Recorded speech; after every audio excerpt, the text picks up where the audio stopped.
All right, ladies and gentlemen, if we'll settle down, we're going to get ready to go to HB 120. HB 120 by substitute, LC 490393S.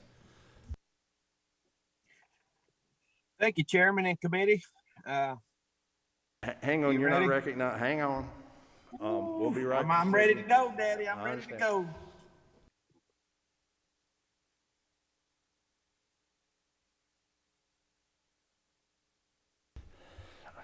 All right, just let me settle everybody in. That was the 30-second warning. Okay, we have HB 120 LC 490393S. Representative Carpenter. Thank you, Chairman. I want to start off by thanking the committee for putting up with me while I'm halfway across the country, headed over with some flour for my restaurant. I also want to address this bill. This is not a bill about immigration. This is not a policy issue at the state level that we can address. So, if there are some concerns from the members about immigration policy, I would suggest that contacting their U.S. representatives and their senators on those matters, because bill is about allowing Georgia taxpayers to pay a taxpayer rate at certain colleges and universities in the state. So I'm gonna go through this sub real quick, and then of course go through the policy piece of it, and then the personal piece of it. Are you guys hearing me? Okay. Carry on. Thank you. All right. So what this bill does is it basically allows DACA students that are in Georgia that graduated from a Georgia high school to attend certain colleges and universities in the college system at an in-state tuition rate. There are some limitations that are outlined in the bill. The first piece is the graduation diploma or GED piece. The second piece is they have to have been in the state of Georgia since 2013. The reason for this is this bill does not present a welcome mat to the state of Georgia for DACA recipients all over the United States to come to Georgia so they can get in-state tuition rates. We wanted to make sure that everybody understood this bill is about the 20,640 DACA recipients that are currently in the state of Georgia. There's also a cap on it. It caps it at the age of 30. The reason for that is one, budgetary. I think 76% of DACA recipients fall under that 30 age range. So there's the budgetary concern, but also the idea that individuals that are over 30 typically do not try to pursue higher education opportunities. There is also a piece in there that does not allow them to attend research universities within the state. So currently, the current research universities are Georgia State, Georgia Tech, and Augusta University. The initial reason for this was budgetary because we fund those schools at a much, much higher rate, $11,000 a student versus roughly $5,000 a student at all the other colleges, state colleges, and universities in the system. So it was a budgetary piece, but it also is a piece that there's a conversation about, are these individuals going to be taking other Georgian seats at colleges? And it is our desire that that not be the case of this bill. This bill would simply allow certain colleges and universities that have capacity to offer that capacity to Georgia taxpayers at a taxpayer rate. And the conversation can be had. We allow individuals from other states, border state waivers all around the state of Georgia from 4 or 5 different states to pay these in-state tuition rates because there is capacity. And we know that the in-state rate that they're charging obviously has to be more than the variable rate of educating that kid. So there's been plenty of analogies on this matter, but basically, if I've got an empty seat in a college classroom, it costs me $4,000 to educate the kid, and they're paying $5,000. So there's an added bonus there. And in the financial world, we would call that throughput per constraint. So we're having more throughput by having kids in that chair than just not. And so this would not, at the end of the day, retract from these colleges or universities, but make them more vibrant. We have 21 states in the nation that have this bill already or something like it, including Republican states of Texas, Oklahoma, Florida, and Kansas. I actually see this as a 7-year payback period for the state of Georgia, which I think is a great return on investment. Currently, DACA recipients pay upwards of $61 million in state and local taxes. With a college education, we know that they're higher earners, and when doing that, that would probably bring another $30 million worth of revenue to the state coffers on an annual basis. Of course, there is a fiscal note on this bill. There's a lot of confusions about that fiscal note. The one piece I think is a good piece is because there's a lot of unknowns, so there was some uncertainty, but the one piece that was good was the current DACA kids. There's about 742 kids that are already attending universities in the state. So there would be a revenue loss there of about $4.5 million. And I actually, doing some extrapolation, figured we would probably see an increase of 9,000 kids into the system statewide. If you take the average, take that 76% that are under 30, and then take the average number of kids that typically attend universities and colleges after high school. So I'm assuming roughly about 9,000 kids at $5,000 a pop. So we're talking $45 million plus the $4 million loss of revenue current students are paying. So you're talking about a $50 million deal that would add $20 million in reoccurring revenue. So figure 4 years at college, $200 million, figure 20 to $30 million in increased revenue for the state. So we're looking at about a 7-year payback, which is 12 to 15%, which I think is fantastic. So I'll be glad to answer any questions on this bill, because I'm sure there's a lot of questions. And I would like to thank, I know that DA King's there to speak today, and I would like to thank him. I've received a lot of emails about this bill, and there's been some concern that it wasn't fine-tuned enough for the DACA recipients. So we made sure to insert that language for this bill, because that's never been our intent, was to open this up and open the floodgates of on this issue. It's literally to take care of the Georgians that we've been educating for the whole time. Thank you, Representative Carpenter. I see no questions this time, so we're going to go down to, well, I do have a question, actually, virtually. Representative Couch. Thank you, Mr. Chairman. And I just want to tell my good friend Casey Carpenter, thank you so much for bringing this very important bill. My question for you is, which I believe we talked about before, and we had a similar bill, last session, which then we couldn't work on anymore because of COVID. This is a very important bill, and isn't it true that it will address some, or could address some of the workforce issues we're seeing here in Georgia? I remember clearly that the state economist in his presentation during the appropriations meeting said that Georgia will need more workers. And isn't it also true that with the DACA students, we would have a highly motivated workforce that actually intends to stay in Georgia, so that the return on investment we would get out of the students would be very significant for the states, and we could close some of our workforce gaps. Thank you. Yeah, I don't think there's any question about this. It's a huge workforce development issue, especially in Whitfield County. We have upwards of 6,000 individuals, DACA individuals. So I don't know if you've ever seen the headlines, but they also say that Whitfield County has the lowest college rates in the nation. So they call us, I guess, the best way to describe it is we're the dumbest county in the United States as far as college. I wouldn't say that, but the numbers do point to that as far as individuals with a bachelor's degree. So this would be an immediate impact, especially on my community, with educating these folks, because at the end of the day, employers need educated individuals. And we've got a pocket of individuals here that want to be in Georgia. The federal government's saying they can be in Georgia. So let's educate them so they can be higher earners and pay higher taxes. To me, that's really Republican. So, and I'm glad you're agreeing with me on it. Representative Holland. Thank you, Mr. Chairman. Thank you, Representative, for bringing this bill. As somebody who works in the business community, I think this is a fantastic opportunity to retain some of our best and brightest in the state of Georgia and retain them as great talent for future jobs. I did have a question. In my first glance at the bill, I saw that there is an age limit as to when people can take advantage of the in-state tuition. And I come from a family of people where not everyone took a linear course through college, and some folks got their degrees beyond the age of 22, 23 years old. And so I'm just curious what the reasoning was, whether that was a fiscal consideration or something else to limit the ages of those who could take advantage.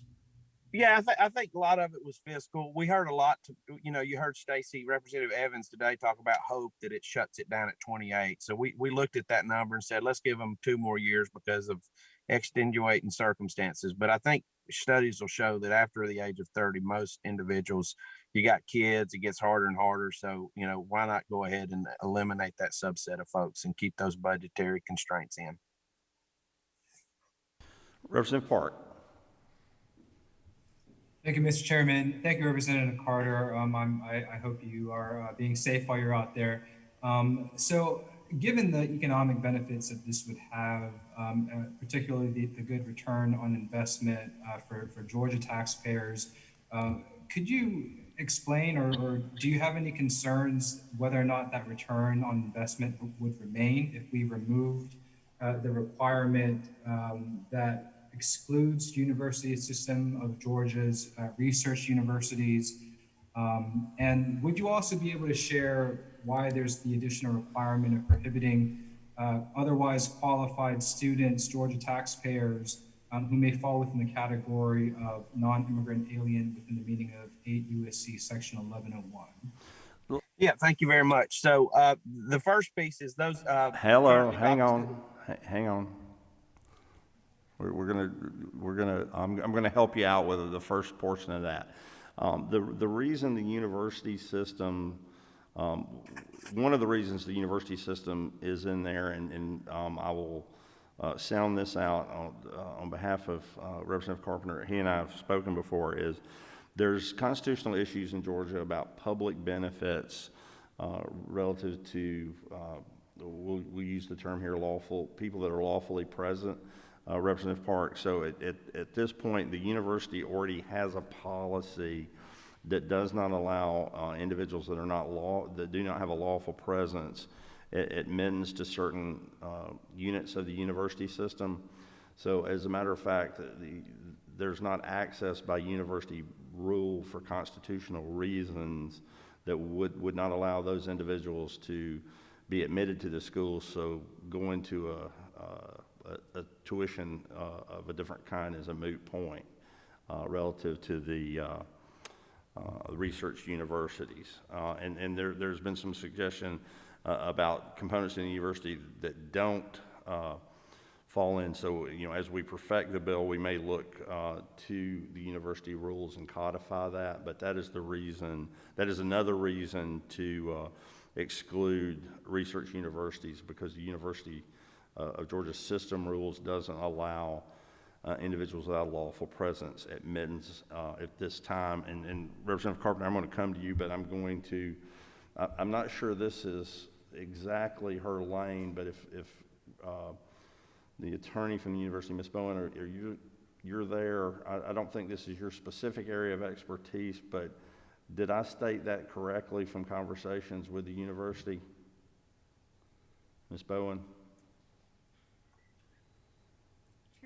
Chairman Martin, I have to apologize. I was, because this isn't my area, I was multitasking and looking into some matters that were just raised on House Bill 1. If you wouldn't mind restating, I'd be happy to give it a shot. Yeah, yes, ma'am. And to be honest, I know this is not your specific area at the university, but the question was, if this is a good return on investment, why not allow access to research universities? And I mentioned in conversation, there's a university policy, a rule, if you will, that deals with admittance to by I'm going to say this, individuals without a lawful presence. You already have a rule that won't allow that people to be admitted to certain units in the university because of constitutional issues around public benefit. Am I correct in saying that? Yes, sir, that is my understanding. If one of our institutions has denied admission to certain current Georgia residents who meet that lawful citizenship requirement, then there is a benefits issue that was raised by the Attorney General's office, which is a basis for our board policy. So again, going back to, I'm going to go to Representative Carpenter that, but Representative Park, that if it's a policy discussion we want to do, but that's the reason that's included now, because that is already, those individuals are not by board policy admitted now.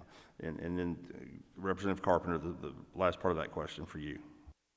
Yeah, and so, well, I'll continue on a little bit of that. So a little bit of that is based on the capacity of availability, right? So that our whole argument really hinges around is there capacity or not? If there's not capacity, then there's not a public benefit. But if there is capacity, then there is a public benefit. So I think that's where the terminology came through on that court case with Attorney General Carr.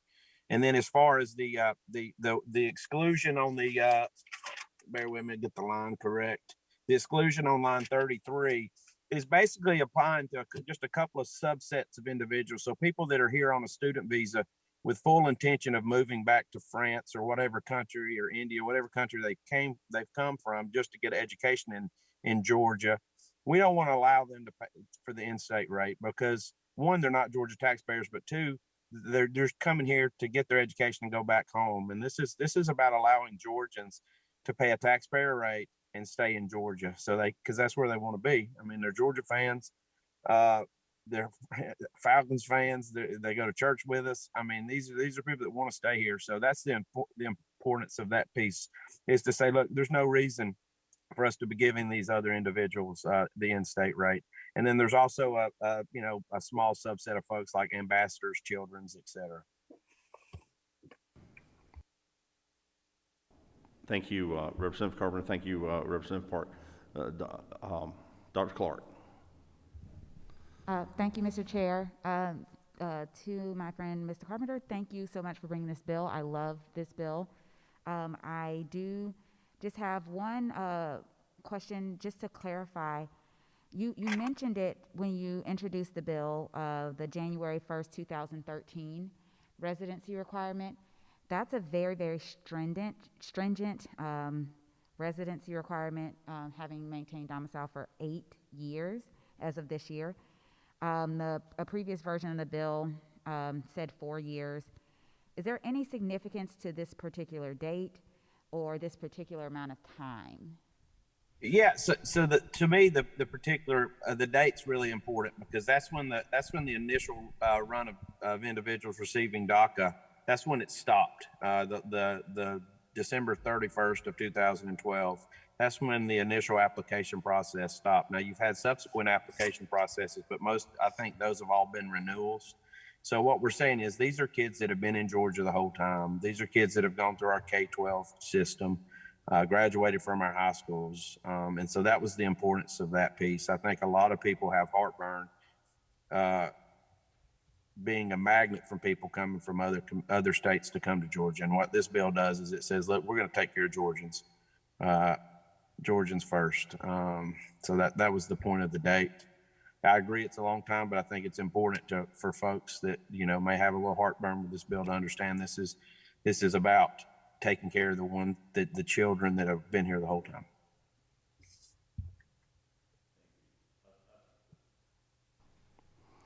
Don't see any further questions. Do we have anything virtually? Thank you, Representative Couch. You have something further? Yeah. Yes, ma'am. Yes, just thank you, Mr. Chairman. Just a follow-up question on what Representative Clark said. If we say 2013, and would we see a need to update the bill regularly so that we keep at least the 8-year requirement and not all of a sudden expand it to 10 years, 8, 9, 10 years? The way I heard the gentleman say is he picked that date because that was the original date for the original deferred action program. So that date itself remains static. We can talk about that as if the lady will allow it. We'll talk about that as we get into the substance of the bill after this initial hearing. But I think he said he picked that date. That's a static date. That's not going to move. It wasn't necessarily that it needs to be 8 years from every year, but that was a point in time that a policy was made at the federal level that created a group of individuals to which, or to whom the author was trying to address the bill. Representative, the Secretary of the Committee, Representative Bentley.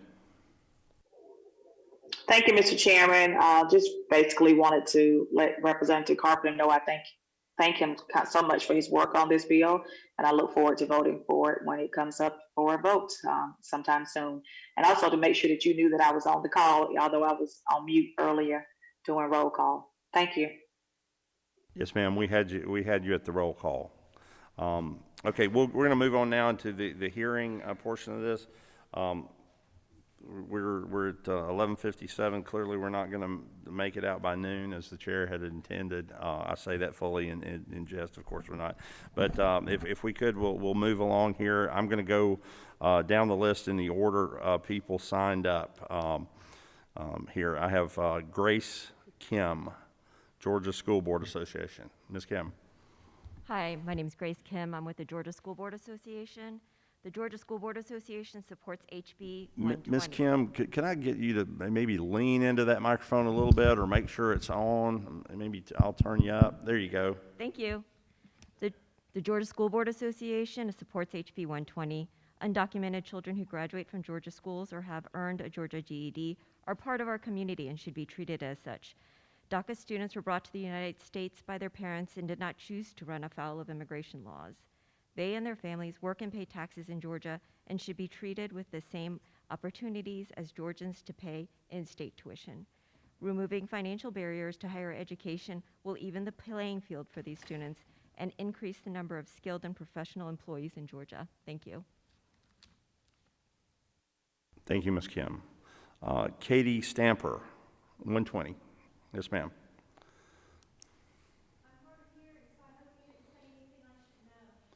Ma'am, people have been years down here telling me that pretty much anything I say, no one should know. So you haven't missed a word from me. I thank you for your patience with us, and you have the floor. I oppose this bill for several reasons. The most important reason to me, which may be unshared by anyone else, is that this is really a cultural issue. We know that we now have a president who is going to loosen immigration and has already dramatically. So what we're doing here is we're putting another magnet in to attract additional illegal alien foreign nationals to come here. And you can say all you want that you're going to have a certain date, but the fact of the matter is that that date can always be changed, and it's always changed in favor of these foreign nationals. So this is a very big problem. The other thing is we do not have, at this time, we do not have a culture of assimilation. We have people who are foreigners here who will gleefully insult us. We don't need to import more of those people. They think it's funny that Americans can't get American legislators to protect Americans. They think it's hilarious. They love it. They've got power. I see it all the time. The other thing is this particular bill doesn't say anything about any criminal convictions or any criminal records. And there should certainly be a condition on that. It also allows American taxpayers and Georgia taxpayers to pay for the college education of foreign nationals. We have Georgians who do not have a college education who will now be paying for the education of foreign nationals. There's absolutely no good reason for that. Also, I don't know, I had this thought about fake documents, and we have this January 1st, 13 date. If y'all ever change that, if y'all are not using Homeland Security documents, trust me, they can get documents from Craigslist to show that they've lived here however long you want them to prove they have. And y'all are not going to do any vetting on that whatsoever. You'll just take their word for it. The lady that talked from the school association, more students means more money for them and more jobs and more job security. This is a farce. This is an anti-American farce. I can go on and I can point out that these folks, you people keep talking about them paying taxes. They're not paying very many taxes. They're sending their money via Western Union to other countries, and they are not paying the taxes we are. We also know that illegal aliens in my community, you'll have several households in one house. They're not even paying the requisite property taxes to support these local schools that they're inhabiting. We have people who do not speak English in our schools, and as a result, our American students are suffering. So this bill is nothing but a train wreck, and everybody here has their hand out to get more money from American taxpayers. I ask you to remember that you are supposed to represent American citizens and not foreign nationals. I advocate that if you wish to represent foreign nationals, that you move to another country and you run for office there. As far as some of these other folks that have made comments about they love this bill, they are forgetting that we have many Americans here who are not doing well. I would urge this committee to find ways to help Americans that are not doing well. We have people who cannot read and write that graduate from some of our schools. We should focus our efforts on them and not on foreign nationals. Not one red cent for foreign nationals. Thank you. Thank you, Ms. Stammer. Jennifer? Chairman, if I may do You a may quick not. response to that. You may not. Okay, fair enough. Ms. Lee?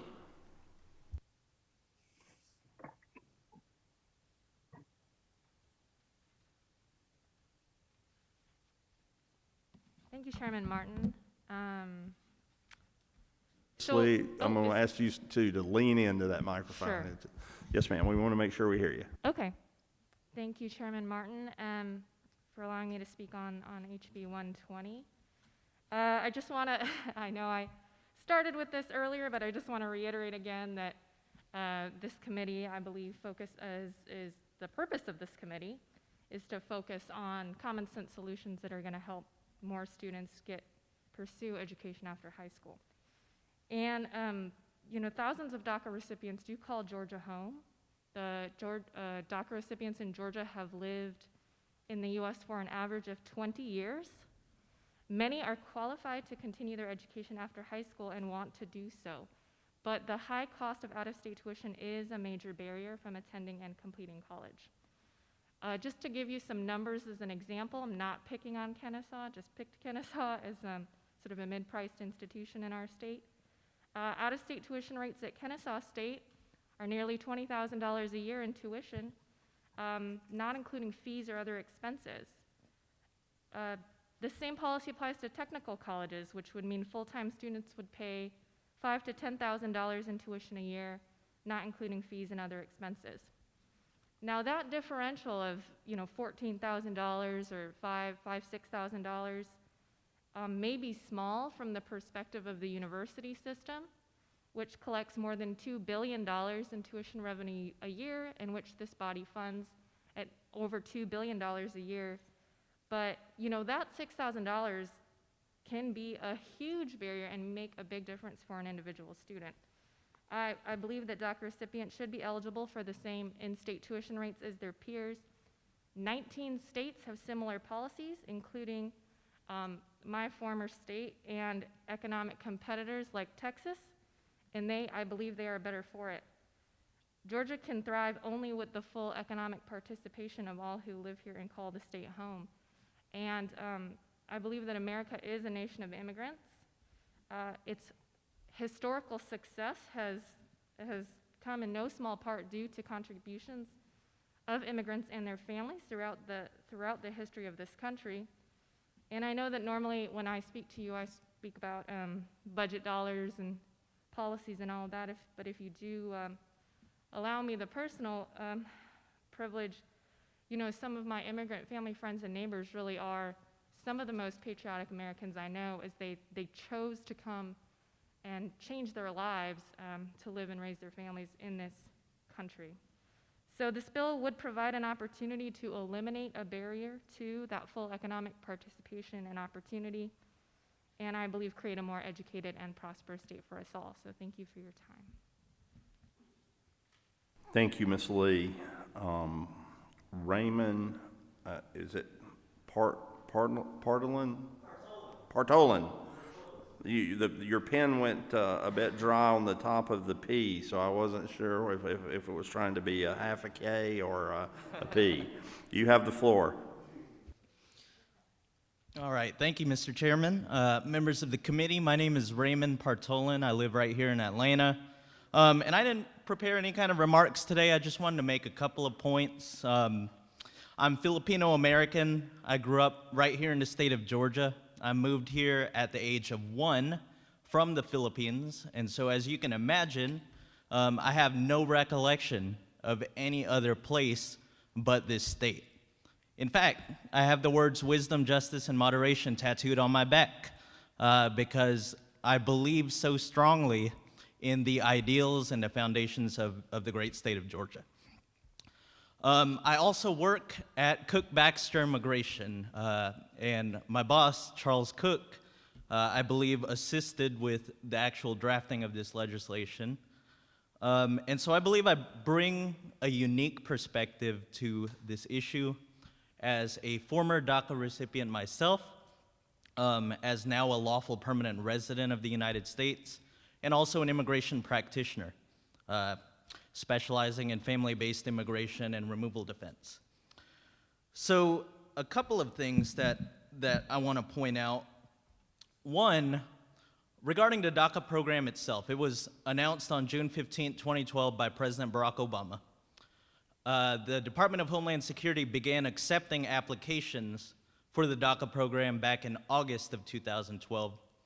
And in September of 2017, the Trump administration ended the DACA program, and the Department of Homeland Security ceased accepting initial applications. Now, back in June of 2020, the United States Supreme Court decided that the Trump administration's decision to end the DACA program was in error, that it was in violation of the Administrative Procedures Act. And subsequent to that, the Department of Homeland Security has now resumed accepting initial applications for DACA. I mentioned that because Representative Carpenter earlier mentioned that that initial application, or the way I understood what he was saying, was that initial applications for DACA are no longer being accepted, and that is not the case. So there are new applicants for DACA who are now coming forward and applying.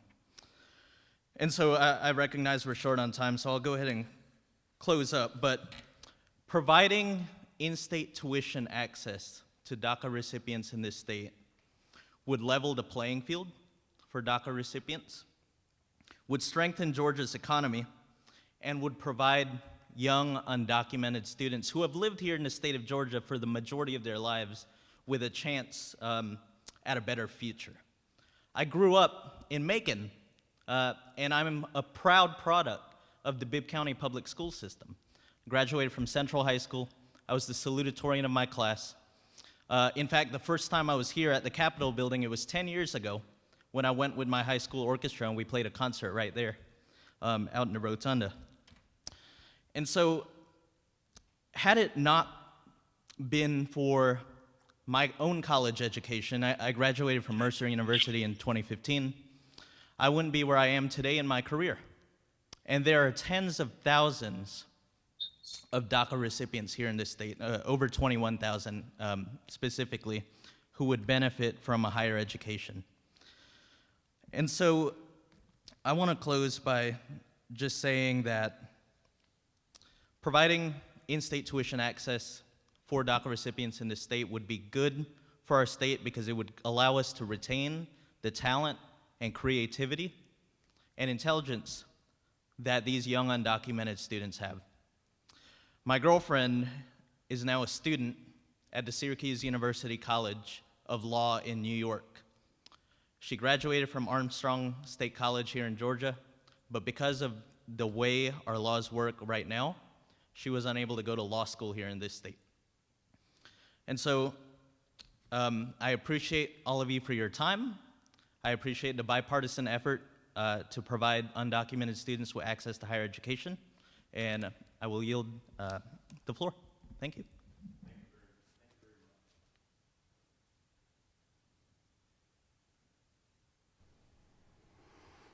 My hands must be getting cold. It's not working, working the buttons. Sam Aguilar, you'll be next if Sam's here. While you're coming to the microphone, let me use this time to sound out for everyone interested. We have received written comments on the bill. We're getting written testimony this year due to the COVID situation and people unable to come.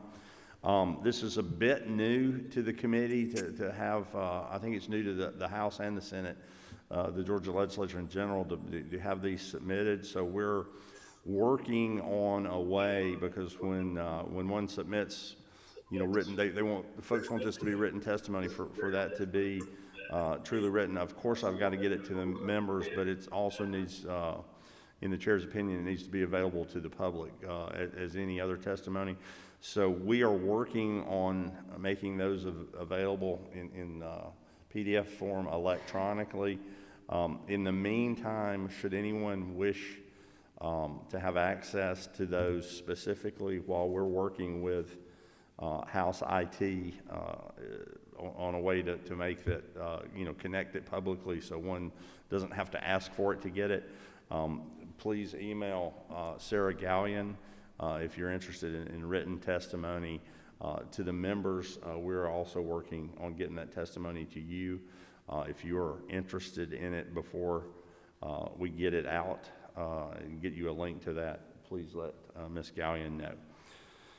Yes, sir, you have the floor. Thank you, Mr. Chairman. Thank you, Mr. Chairman and members of the committee, and thank you to Representative Carpenter for introducing and leading on this pivotal issue. My name is Sam Aguilar, and I'm the State Director for Forward US here in Georgia. I'm an immigrant myself and a proud Georgia Bulldog. Shortly, you will hear from my colleague and employee, Mr. Jamie Rangel, and he is also a DACA recipient who has really helped lead on this issue. And I just want to say that the only difference between Jamie and myself really is that I was blessed to become a naturalized citizen as a teenager, and I try not to take that privilege lightly. So I have no addition or comment on the substance of that bill, so I will speak shortly about what this means for our communities and for our economy. Georgia's DACA recipients have grown up in the Peach State. Just like Jaime, they work in vital industries, contribute to our communities, and serve as essential workers in our COVID-19 response. Pricing them out of a Georgia college degree is not only stunting our state's workforce, but it's stopping Georgians from receiving the benefits of these young immigrants' talents and skills after years of investing in these very students who attend Georgia's public schools. So not receiving a return on investment is just bad business for our state. HB 120 is a great example of bipartisanship for the good of all Georgians and represents the values of our state and makes me proud to call Georgia home. Again, thank you, Mr. Chairman, and thank you all for your time and attention today. Mr. Rangel.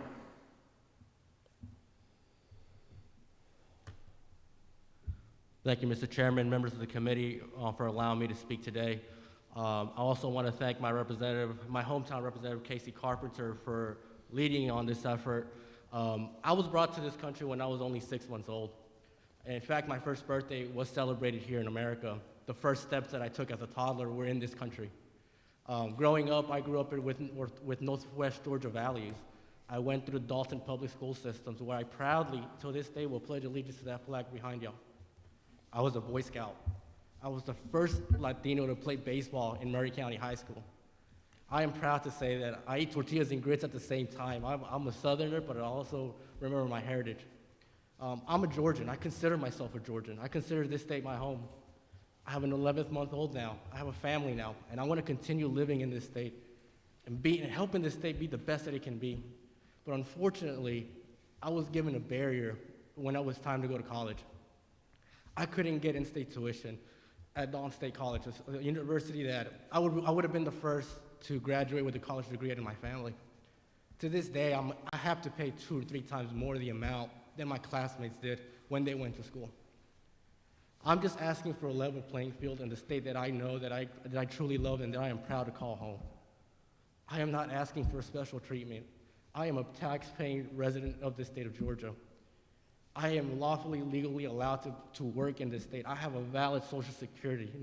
I have a work permit. I have a driver's license. I had to go through a background check every 2 years just to prove to this country that I am not a criminal.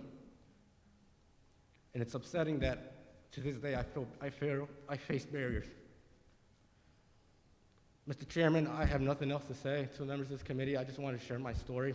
Forgive me if I get a little emotional, but my son is in my mind right now, and I'm fighting for him and for a better future for your kids as well.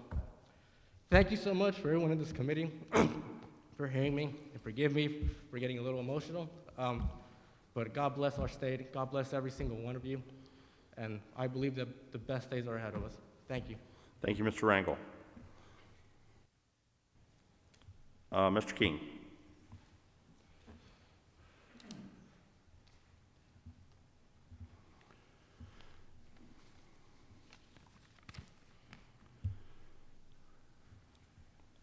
Good afternoon, Mr. Chairman, members of the committee. My name is D.A. King. I am president of the Dustin Inman Society, and I am here in that capacity.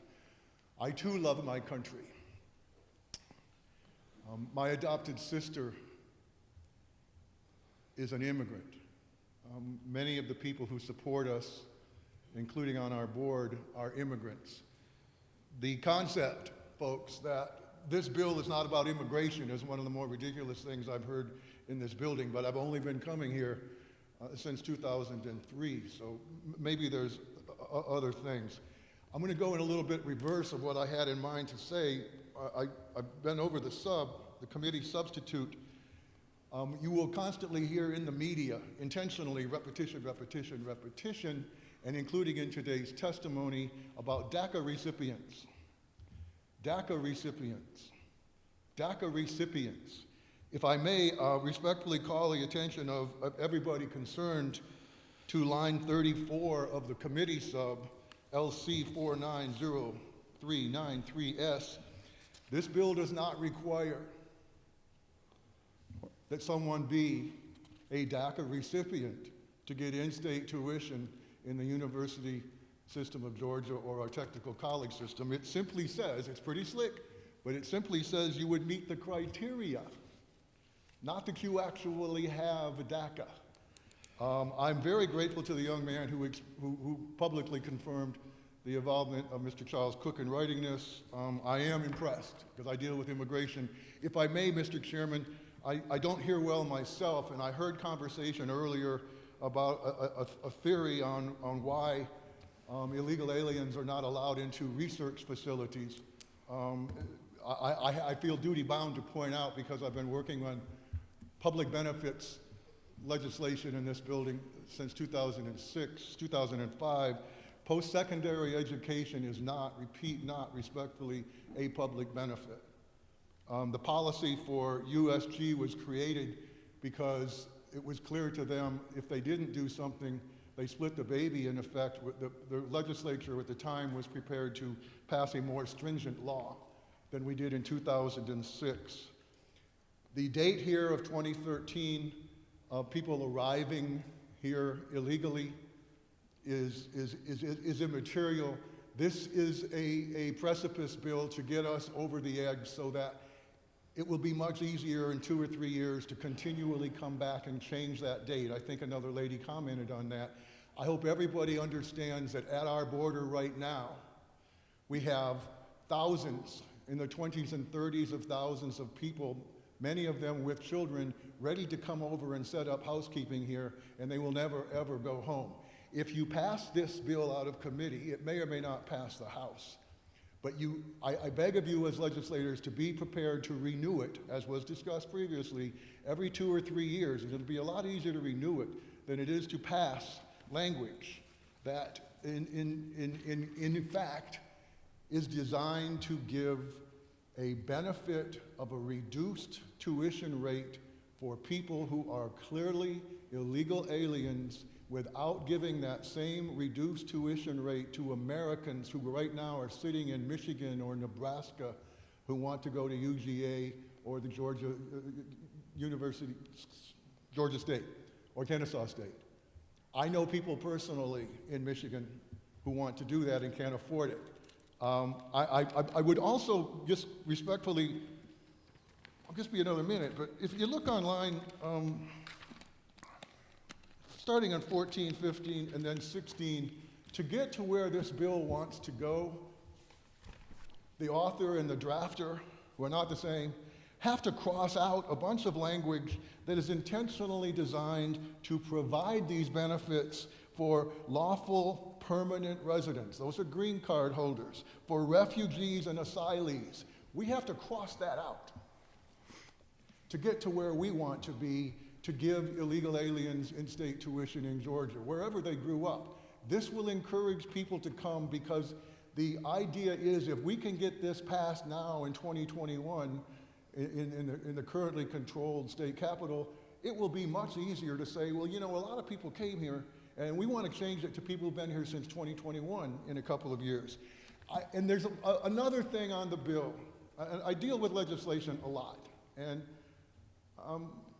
I'm curious how the author, the sponsor, and the people who drafted the bill are going to get around the fact that they have included on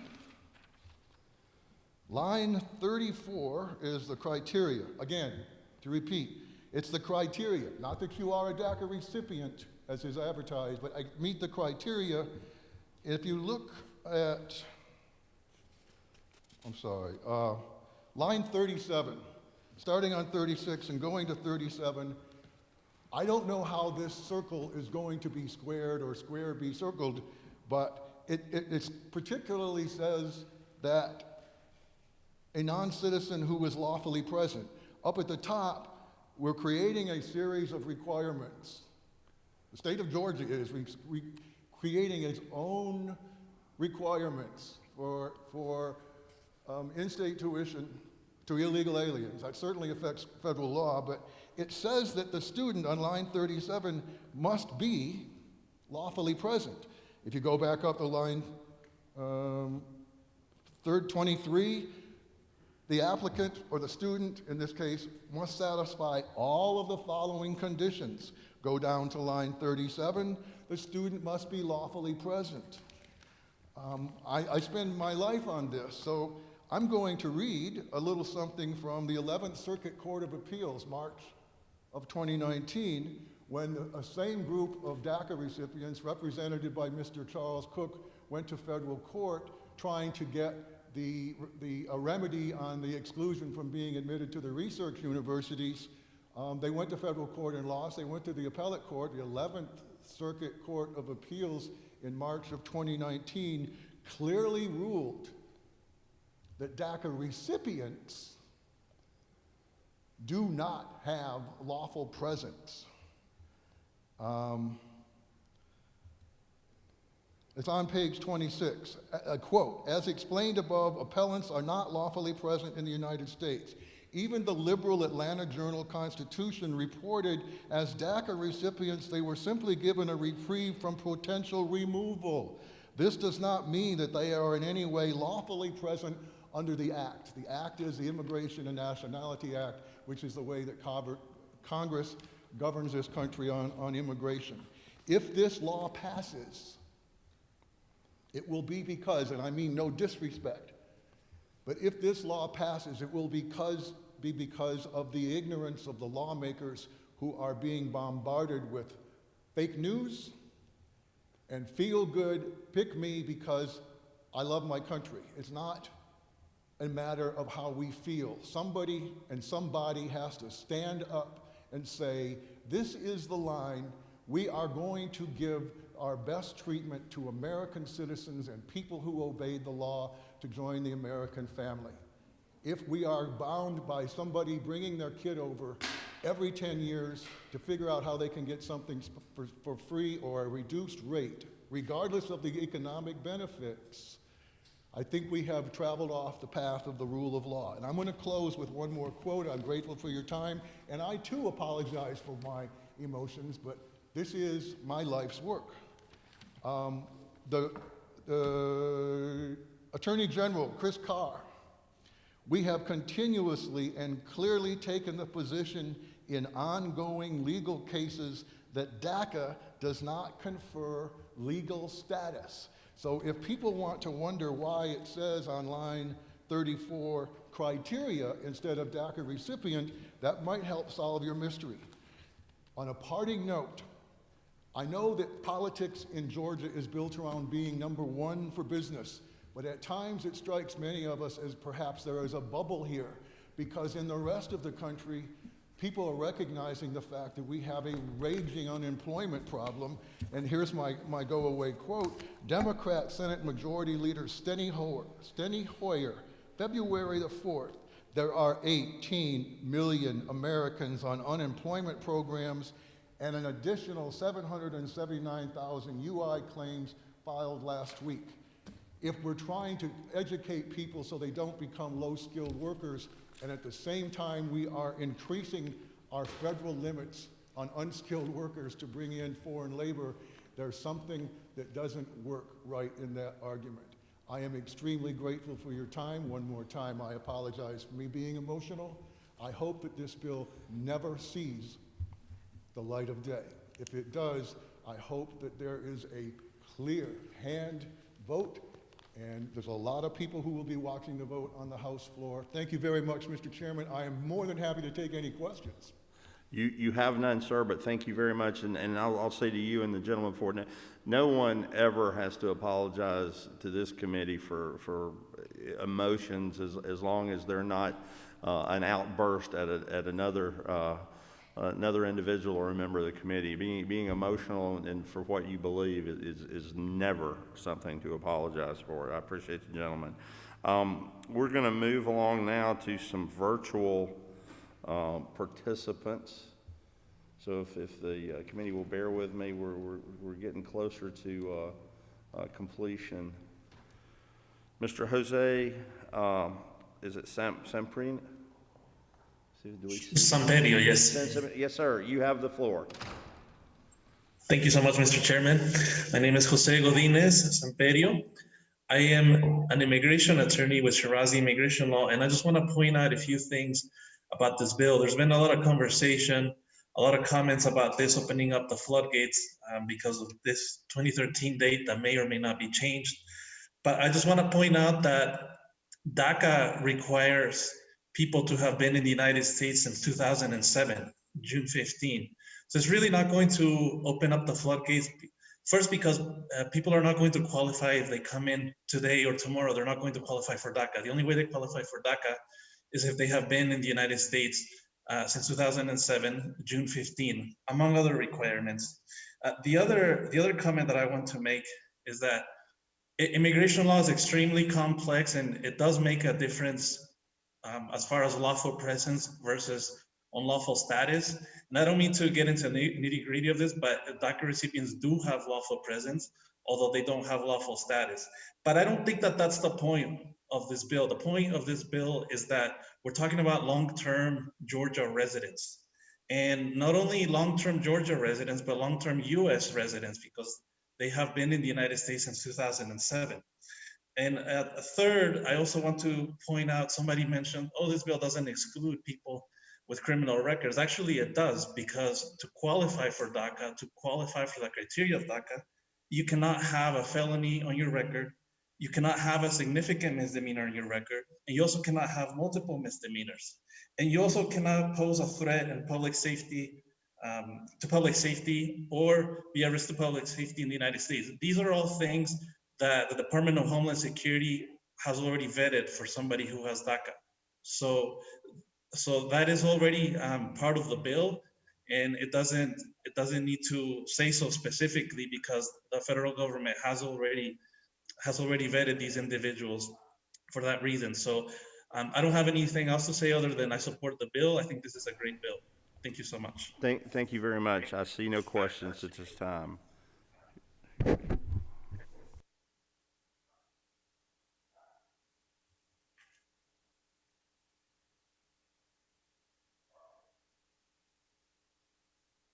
Thank you very much. I'm going to go to our next online presenter is Ms. Tuff, Levita Tuff. Are you there? You are.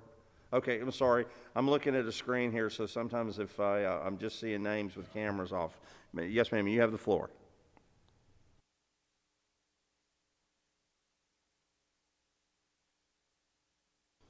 Hang on one second, Ms. Tuff. We're not hearing you. Are you sure your microphone is working? You're not muted. But There we go. Yes, ma'am. Got it. My name is Lovita Tuff, and I am the Policy Director at Asian Americans Advancing Justice Atlanta. And I'm here today because we do applaud this initial step towards trying to increase tuition equity for the very members and communities that we work with every single day. Advancing Justice Atlanta is a legal advocacy organization that is committed to advancing, defending, and protecting the civil rights of Asian Americans and Pacific Islanders. And we are here today because the tuition equity bill does take a step in the right direction, and it does do a lot of things, but it also falls short in certain areas. And so as much as we appreciate a bill of this nature, we do realize and we do welcome a conversation with the sponsor of the bill to discuss ways that it can be improved for our communities, as now we see it as a bill that does leave out a lot of folks more than including folks. And we don't want to see a bill that excludes folks or creates a narrative that pits communities against one another. Some of those key areas of concern include the age requirement, the domicile requirements, as well as issues regarding the visa category restrictions and the types of institutions that are applicable. We talk about wanting to see these students go to places in schools and be a part of Georgia, and that they're Georgia fans. Why can't they be Georgia students? And so if we're going to welcome them fully into the fold, we should fully do that and make sure that a bill encompasses that.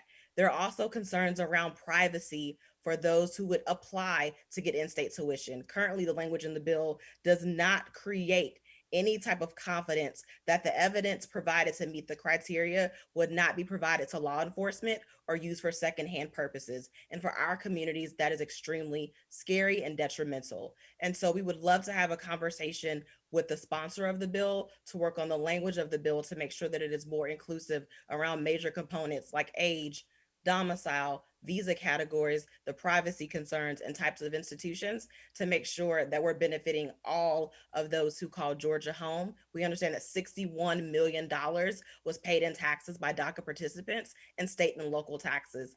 They're our neighbors. They're the folks that we go to church with. And so they deserve equity and an equitable access to education in the state of Georgia. I thank you so much, and we'll take any questions at this time. Yeah, yes, ma'am. If you would just make sure we know how to reach you, we'll take you up on or you submit your suggestions. I'll make sure I get you connected with the author of the bill. Yes, sir. Thank you very much. Thank you. See.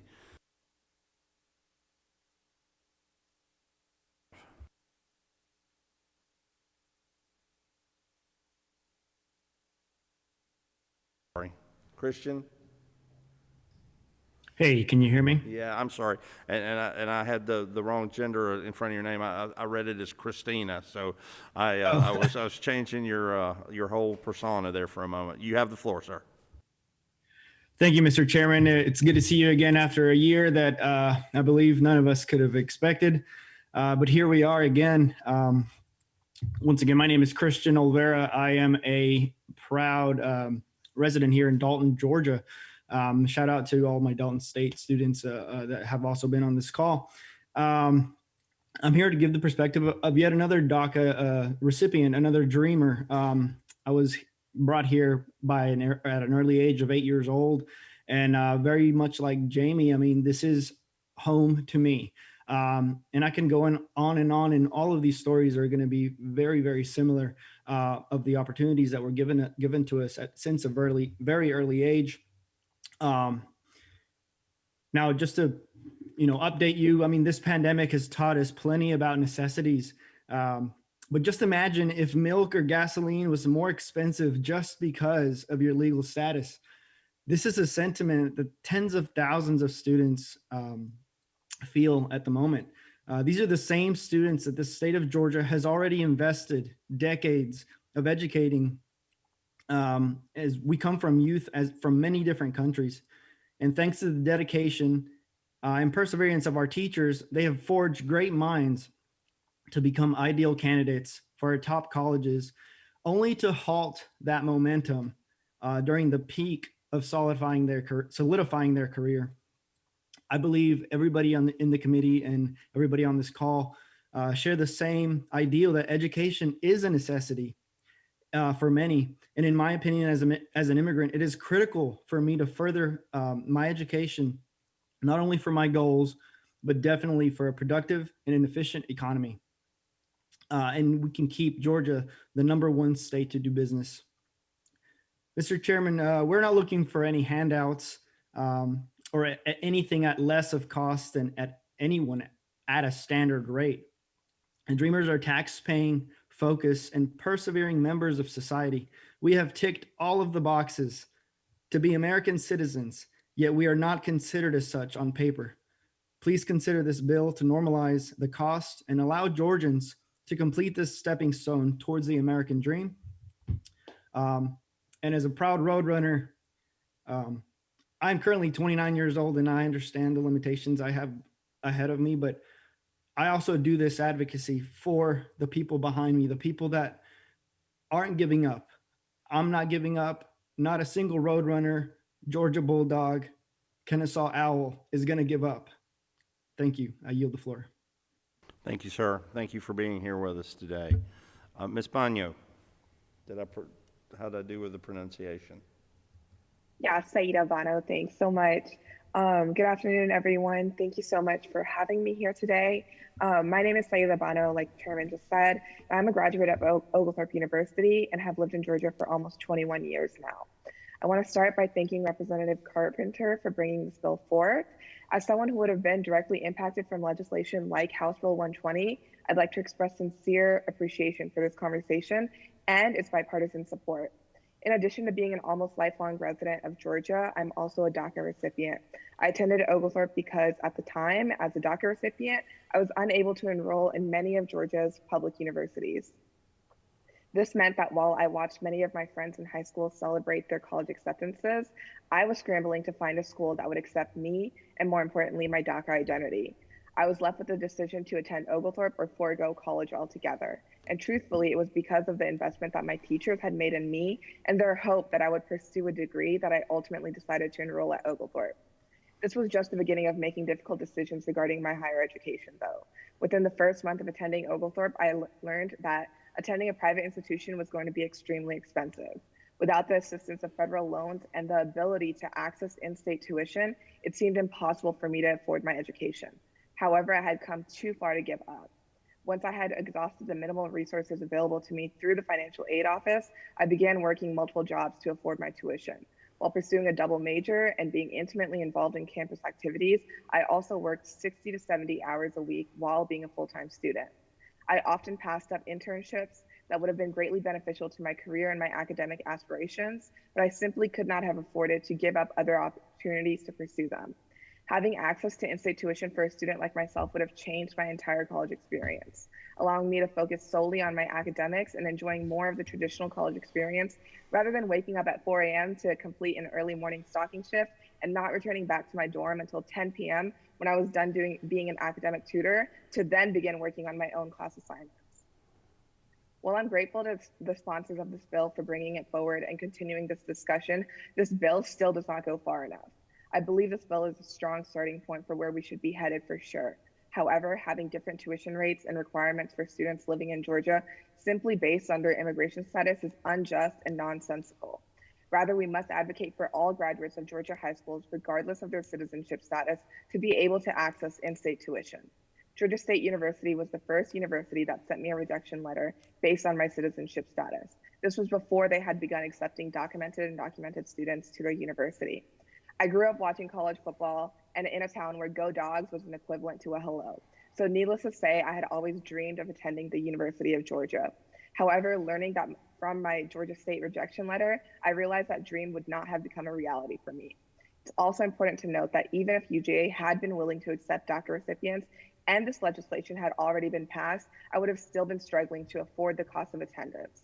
Because this bill does not include research institutions like the University of Georgia, we will continue to limit our state's talent and disincentivize these individuals from remaining within the state.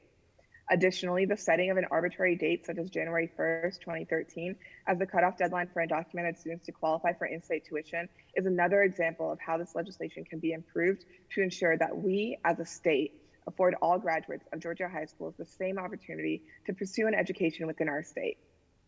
So I want to reiterate that we should be advocating for all graduates of Georgia high schools, regardless of their citizenship status, to be able to access in-state tuition. Again, I appreciate your time and allowing me to share my story with you all this morning. And I hope that my experiences and points of consideration will be taken into account as this legislation moves forward. Thank you so much. Thank you. Former member of this body, David Casas.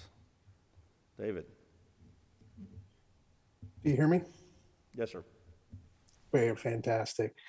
Thank you, Mr. Chairman and members of the committee. And it's good to see many of you here and former colleagues. I'm speaking on behalf of the Libre Initiative and our activists across the state. And I urge you to support HB 120.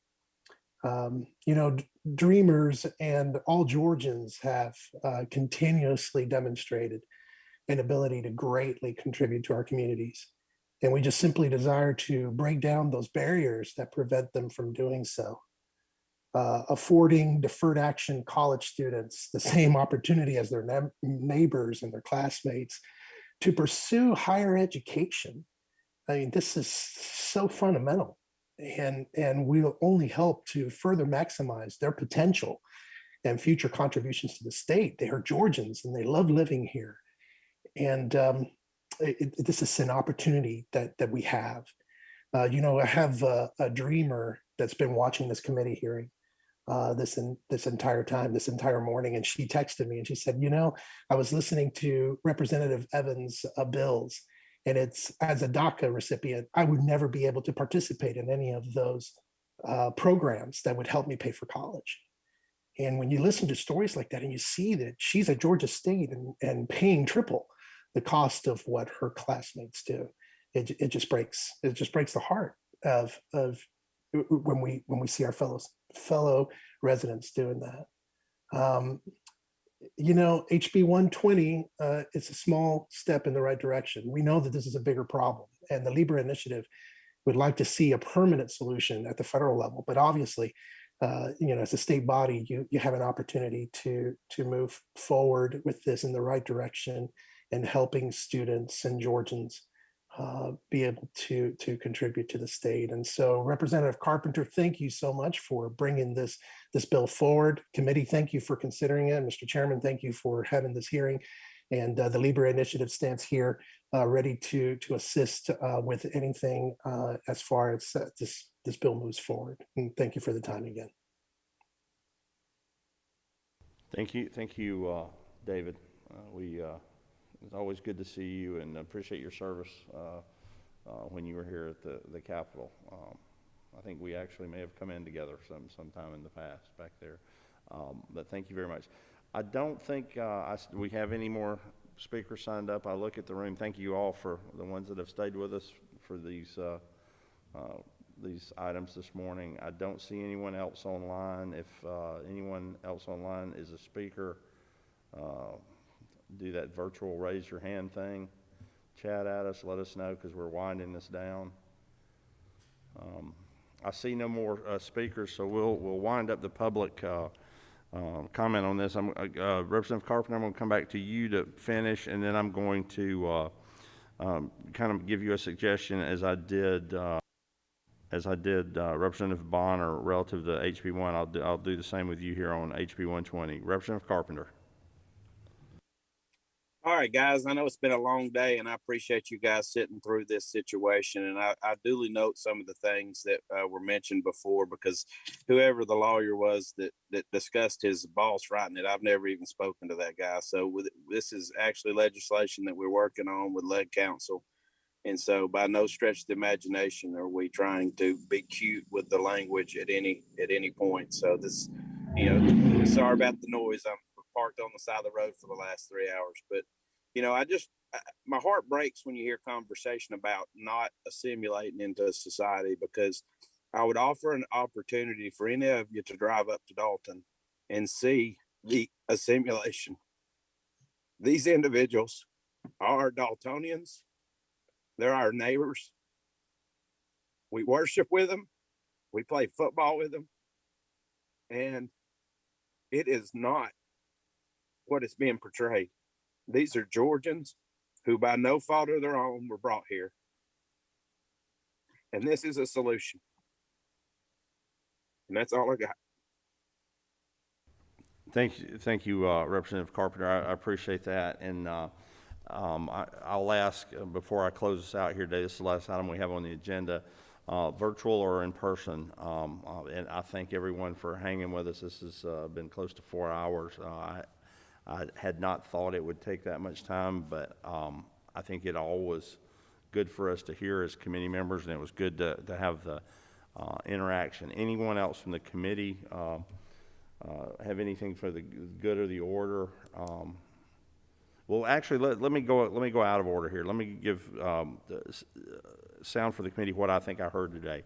Of course, there's a policy discussion to be had on 120, but what I heard from several of the people in testimony is there's some, notwithstanding whether one would think that those that are to be covered by the legislation should be expanded or contracted. There was some testimony and suggestion that language, if we were trying to get at what the representative was, the group we were trying to get, the so-called DACA recipients, there was some language that need to be tightened up around that. I'd certainly, we can do that. Further, and I've spoken with the author, he's looking at the fee, the amount of money being paid. I think there may be a way to get to that point with less, with more direct language. I'll just use that, with more direct language. And so we will have, after discussions with the author, we will have some amendments or a substitute toward that end. But what I heard today is there's some places that we could work on the bill to tighten the definition around the people that would be covered, and that would have we could avoid the conversation regarding lawful status. As I said last year, and I'll say again today, if the committee decides to take action on this in an effort to build, more opportunity in the workforce, I would like us to do that without opening up the debate. I heard it at least twice here. Learned attorneys differ on lawful presence versus lawful status versus if you have it or if you don't. I would like to try to find a way to articulate in the bill the gentleman's action that he wishes to achieve, and stay silent toward the House Committee on Higher Education taking a position on who's right on lawful presence status and so forth. We'll leave that to them. So I will work with the author and anyone that has input for us. I know one of the members, Chairman Dreyer, had some language he wanted to suggest. If anybody has it, we'll take that and we'll work forward. With that as a basis, are there any other questions? Representative Mathiak.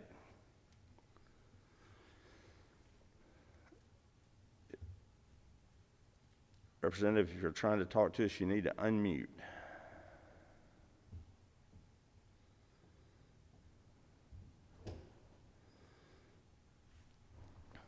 Okay. Anyone else? While Representative Mathiak's maybe trying to get online. Anyone else have a question, comment? I see none, so I will close this with this.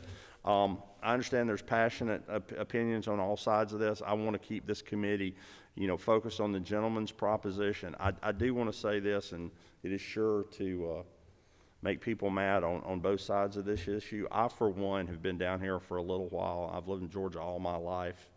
I attended the University of Georgia. And I say that to say I attended a member of the unit member of the university system. I appreciate our technical college system. We all got to work together. The political discourse since I've been here has gone from bad to worse, and working with people. And I say that to say today I'm glad for the respectful conversation we had back and forth. And we're going to work on this bill. It may or may not pass. That'll be the will of the committee if we get language. But I just want to say publicly, from my standpoint, I'm tired of these individuals being weaponized by both political parties. I'm just going to say that for the 4 people that are left in this room and whoever may be listening.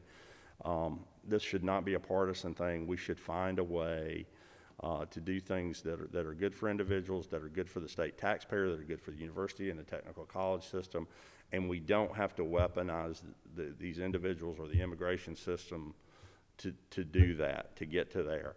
Go have their wrestling matches if they want, like they have in Washington, but I would caution them that they've been doing that for the 35 years I've been following it, and they've not gotten us an answer. This committee is going to work toward an answer. Whether we get one this year and we get it passed, that'll be the will of the committee. But we're going to work in good faith to represent the citizens of Georgia on this matter. And I look for each and every member of the committee and those that have testified before us today to help with that. And again, appreciate everybody's decorum, the time they've spent with us. If there are no further comments before the committee, we'll stand adjourned. Without objection, and wishing you all a safe and happy weekend. See you Monday. We are adjourned.